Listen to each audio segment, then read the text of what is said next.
Herkese merhaba, mutfağıma ve kanalıma hoş geldiniz. Bugün sizlerle birlikte gördüğünüz bu yumuşacık, pamuk gibi ve içi iplik iplik olan harika açma tarifimle geldim. Hemen tarife geçiyorum. Öncelikle açmamızın hamurunu hazırlamakla başlıyoruz. Bunun için hamur yoğurma kabıma 1 su bardağı ılık su, 2 su bardağı ılık süt ve 1 çay bardağı şeker, 2 pakette instant maya ekledikten sonra spatula yardımıyla biraz karıştırıp kapağını kapatıp mayamın aktif haline gelmesini bekleyeceğim.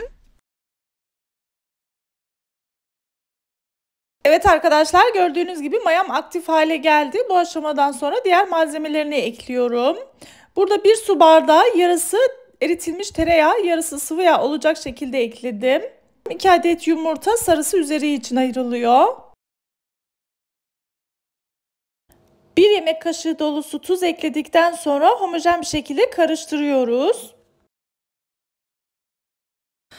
Evet, şimdi unumuzu kontrollü bir şekilde ekliyoruz arkadaşlar. Burası çok önemli.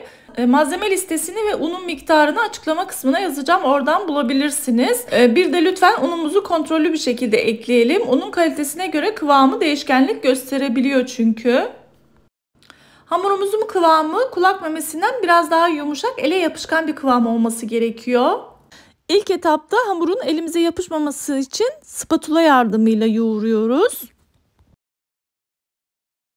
Gördüğünüz gibi hamurum ağırlaştı. Artık bundan sonra spatulayı bırakıp elimle yoğurmaya devam edeceğim. Emin olun arkadaşlar, bu açma yapımını daha önce hiçbir yerde görmediniz. Ben de ilk defa yapıyorum. O yüzden kesinlikle videoyu atlamadan izlemenizi tavsiye ediyorum. Gerçekten önemli detaylar var.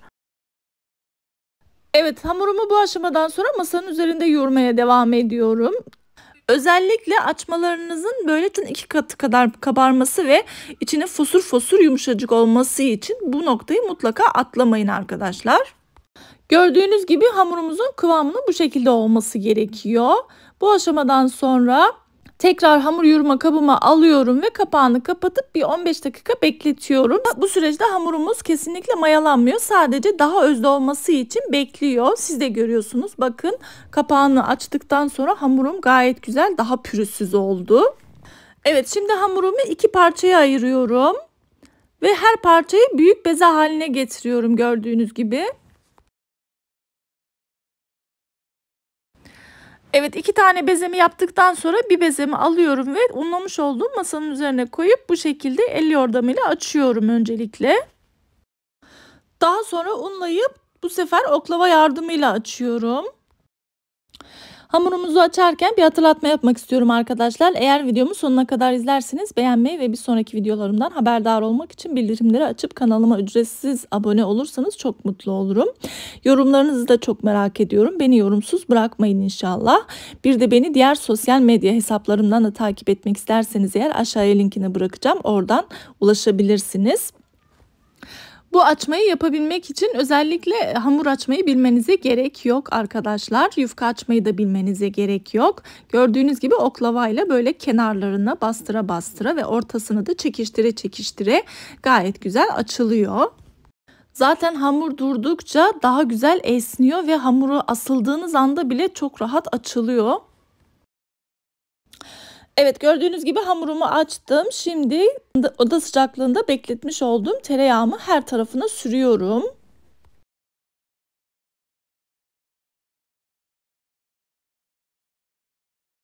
Evet, tereyağını her tarafına sürdükten sonra şimdi katlama işlemine geçiyoruz arkadaşlar. Burası çok önemli. Gördüğünüz gibi bir başını katladım ve üzerine tekrar tereyağı sürüyorum.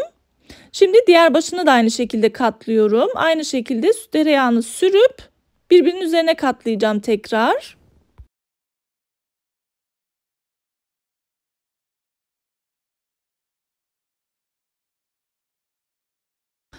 Evet, katlama işlemini adım adım gösterdim gördüğünüz gibi. Bu aşamadan sonra unlamış olduğum tepsiye koyuyorum ilk katladığım. Diğer bezeyi de açıp aynı işlemi yapana kadar üzerini kapatıp bekletiyorum.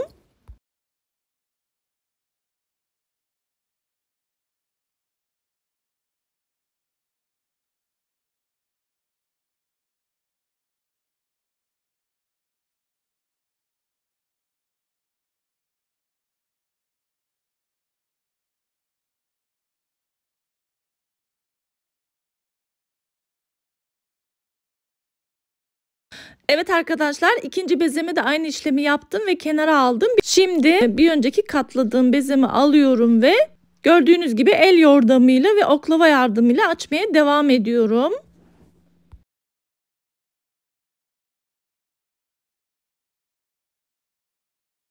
Bu işlemi yaparken masamızın üstünü mutlaka unlayalım ki hem hamurun kayması hem de açılması daha rahat olsun.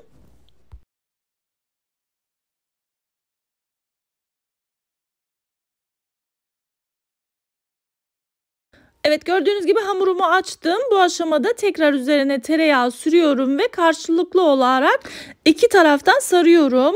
Burası çok önemli. Gördüğünüz gibi sararken hamurumu çeke çeke sarıyorum. Bu sayede açmamızın katları daha ince olacak. Evet, şimdi rulomun ortasını bu şekilde kesiyorum.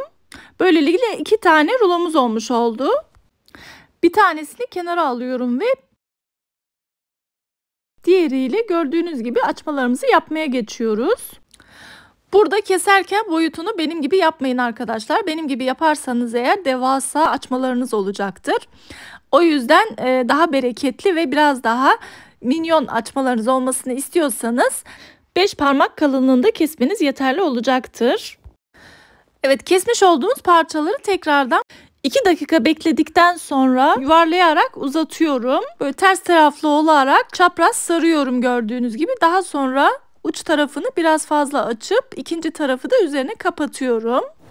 Ve fırın kağıdı sermiş olduğum tepsime yerleştiriyorum.